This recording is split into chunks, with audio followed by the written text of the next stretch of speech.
Senator Xenophon. Thank you, Madam Acting Deputy President. I rise to speak tonight on an issue of utmost seriousness that I believe deserves a great deal of scrutiny by law enforcement agencies and by this Parliament. In the past few weeks, I've been contacted by former members of the Church of Scientology after I questioned the tax-exempt status the organisation has under our tax laws during an interview with the 7 Network's Today Tonight program. I want to take this opportunity to pay tribute to the work of reporter Brian Seymour, who under the leadership of Today Tonight executive producer Craig McPherson has prepared more than 24 stories on this organisation. I also commend the network for its willingness to dedicate considerable resources in the courts to ensure these stories have rightly gotten to air. I was also concerned by a recent story in the Australian newspaper about the coronial inquest into the death of Edward McBride. Coroner John Locke had requested personal records of Mr McBride held by the Church of Scientology as part of the inquest, but these documents were not forthcoming.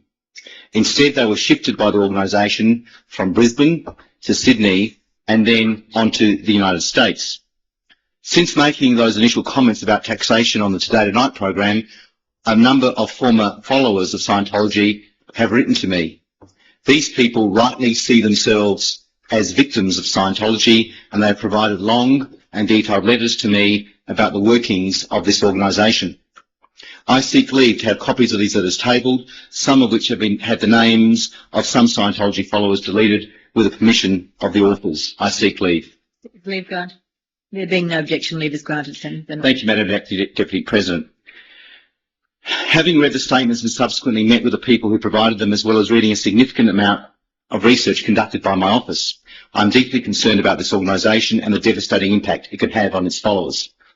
In my view, this is a two-faced organisation. There is a public face of an organisation founded in 1953 by the late science fiction writer L. Ron Hubbard that claims to offer guidance and support to its followers. And there is a private face of an organisation that abuses its followers and viciously targets its critics and seems largely driven by paranoia. In France, the organisation was recently convicted of fraud, and it is also facing charges in Belgium. Meanwhile, in the USA, a number of former high-ranking Scientology executives have broken their silence about the organisation, talking to the St. Petersburg Times in Florida, where its international headquarters are located. The executives say they have witnessed the head of the organisation, David Miscavige, assault staff members dozens of times, and they say he has also urged others to commit assault. The executives also claim the organisation has used blackmail and threats against former members and perceived critics of the organisation, and that the organisation has knowingly, repeatedly obstructed justice. Claims have also been made that information provided to the organisation by members during what is known as auditing sessions, which are a crude hybrid of confession and counselling, and for which the organisation claims so-called priest penitent privilege, was then used to blackmail and manipulate members. What we are seeing is a worldwide pattern of abuse and criminality, and on the body of evidence, this is not happening by accident, it is happening by design. Scientology is not a religious organisation. It is a criminal organisation that hides behind its so-called religious beliefs. What you believe does not mean you are not accountable for how you behave. The letters received by me, which were written by former followers in Australia, contains extensive allegations of crimes and abuses that are truly shocking. Crimes against them and crimes they say they were coerced into committing. There are allegations of false imprisonment, coerced abortions and embezzlement of church funds, of physical violence and intimidation, blackmail and the widespread and deliberate abuse of information obtained by the organisation. It is alleged that information about suspicious deaths and child abuse has been destroyed, and one follower has admitted that he was coerced by the organisation into perjuring himself during investigations into the deaths of his 2 daughters. These victims of Scientology claim it is an abusive, manipulative, violent and criminal organisation, and that criminality is condoned at the highest levels. Aaron Saxton is one of the victims of Scientology who wrote to me. He was born into the organisation and rose to a position of influence in Sydney and the United States. He says in his statement that his mother was coerced into signing over guardianship of him when he was a child to a Scientology official so he could be moved to Australia. In or around January 1990, he was told by the organisation not to report the attempted rape of him by a man. He says this was due to the organisation's public relations policy. Aaron was still a child when he says he was asked to cover up the defrauding of credit cards and cash by a Scientology employee. He said the organisation exercised frightening levels of control over followers. At least 10 times he was forced to endure a diet of beans and rice for periods of up to 2 weeks as punishment. And because of Scientology's bans on medications and seeking medical attention, he says he was forced at times to extract his own teeth without the aid of painkillers. At age 16, Aaron says he was made a security guard for the church. In this role, he says he issued so-called non-communication orders on no less than half a dozen families, including his own. These orders forced members of the organisation to cut off all contact with relatives and friends for fear of punishment. In his statement, Aaron says he was also forced to participate in the illegal confinement and torture of a follower who was kept under house arrest. Aaron says he accessed more than 150 files that contained personal information on followers, much of which was obtained during so-called auditing. This information is meant to be confidential. It is not. Aaron says this information was used to blackmail followers to keep them in the church, as well as to discredit former followers if they left. This was a condoned violation of the so-called priest-penitent privilege.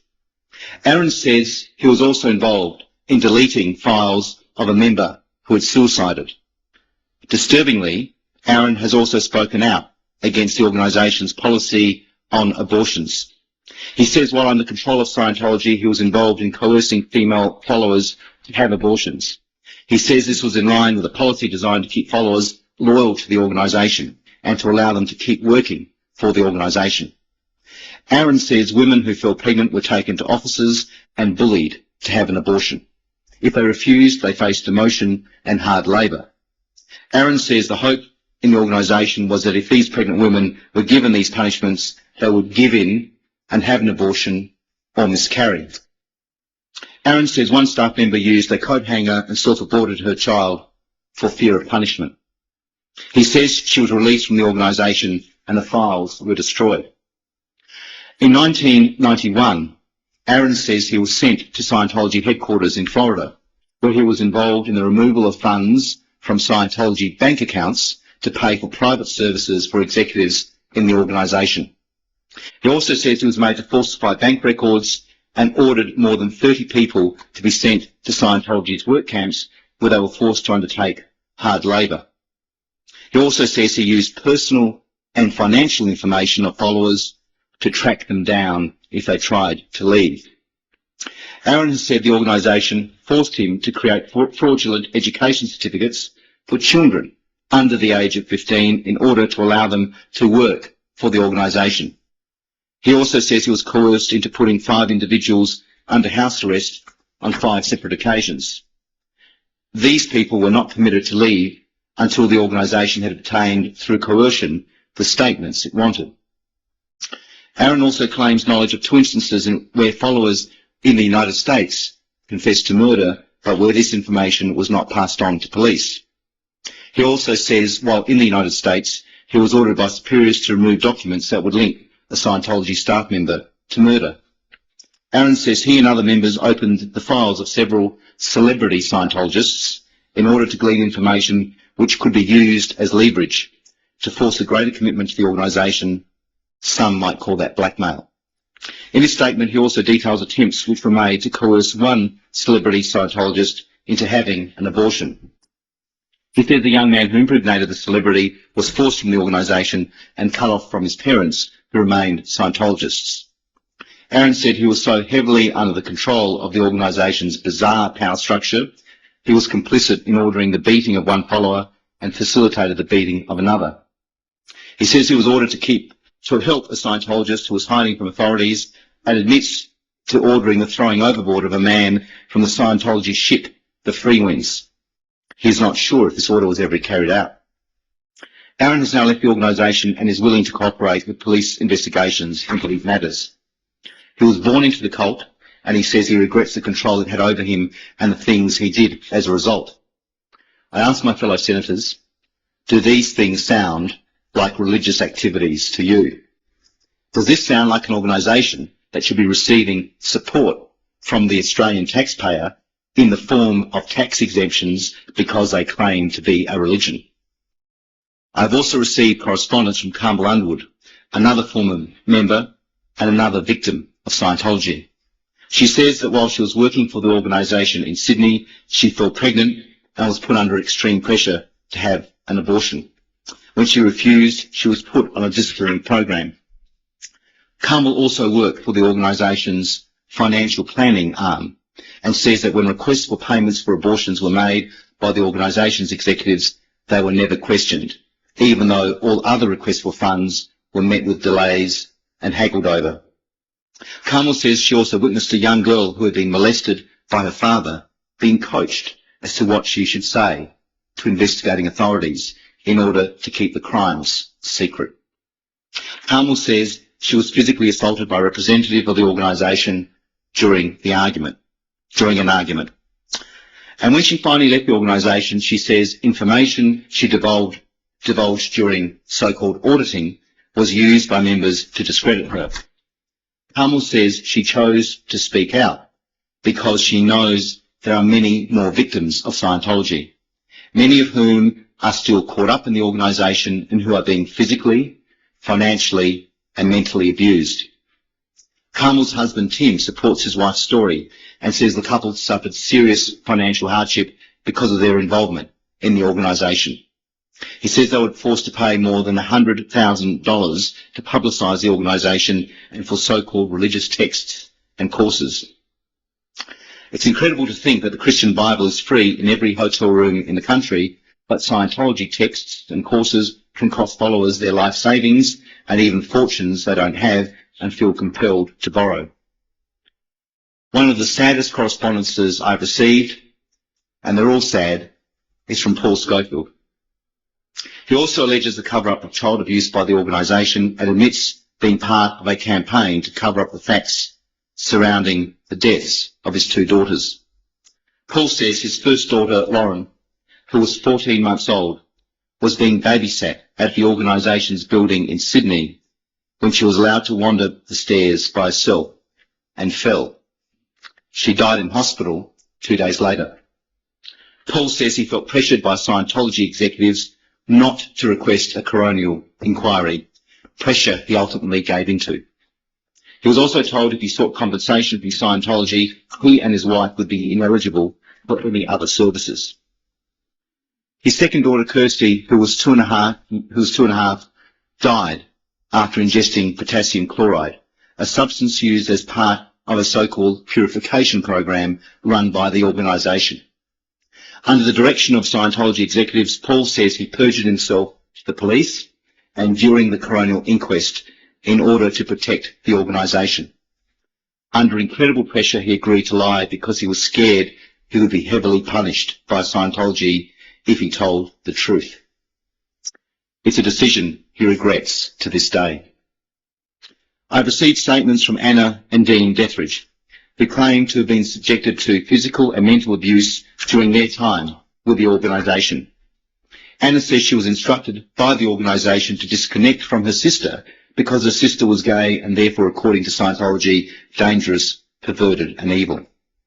Anna and Dean also provide evidence where information they and others have revealed to the church have been used to blackmail and control. They also provide more information about coerced abortions. Kevin Mackey wrote to me detailing his 6 years of abuse in the organisation. In his letter, which I've tabled, he says, and I quote, "When one begins Scientology, there is nothing weird or space alien about it. In fact, Scientology, as seen by a newbie, is a godsend for a troubled soul." But he goes on to say, once you have taken the bait and become hooked, the real Scientology is presented very slowly over years. This psychological conditioning Kevin is talking about eventually saw him and his wife hand over almost $1 million to the organisation and for services and products. Other families have contacted me expressing grave concerns about their children who are still under the control of this organisation. But they've asked that I don't identify them for fear of never hearing from their children again. Another victim of Scientology, Peter O'Brien, wrote of being discouraged by the organisation from seeking treatment for cancer. She has also provided evidence of being assaulted and cut off from her son while they were both part of the organisation. These allegations are serious, and many names have been removed from the letters I've tabled in the Senate tonight. But those names haven't been removed from copies I'm providing to the police. This organisation must be investigated. These victims of Scientology have spoken out at considerable personal risk, and I commend them for that. And I would encourage other victims of Scientology to come forward, contact the police, contact my office, but most importantly, speak out. I also believe the activities of this organisation should be scrutinised by Parliament because Australian taxpayers are in effect supporting Scientology through its tax-exempt status. I say to all Australians, as you fill in your tax return next July or August, ask yourself, how do you feel knowing that you're paying tax, yet this criminal organisation is not? Do you want Australian tax exemptions to be supporting an organisation that coerces its followers into having abortions? Do you want to be supporting an organisation that defrauds, that blackmails, that falsely imprisons? Because on the balance of evidence provided by victims of Scientology, you probably are. Do we really want to be funding an organisation that turns supporters into victims in pursuit of power and wealth on the part of Scientology? That's why I'm calling for a Senate inquiry into this organisation and its tax-exempt status. In the past, Scientology has claimed those who question their organisation are attacking the group's religious freedom. It's twisted logic, to say the least. Religious freedom didn't mean the Catholic or Anglican churches weren't held accountable for crimes and abuses committed by their priests and nuns and officials, albeit belatedly. Ultimately, this is not about religious freedom. In Australia, there are no limits on what you can believe, but there are limits on how you can behave. It's called the law, and no one is above it.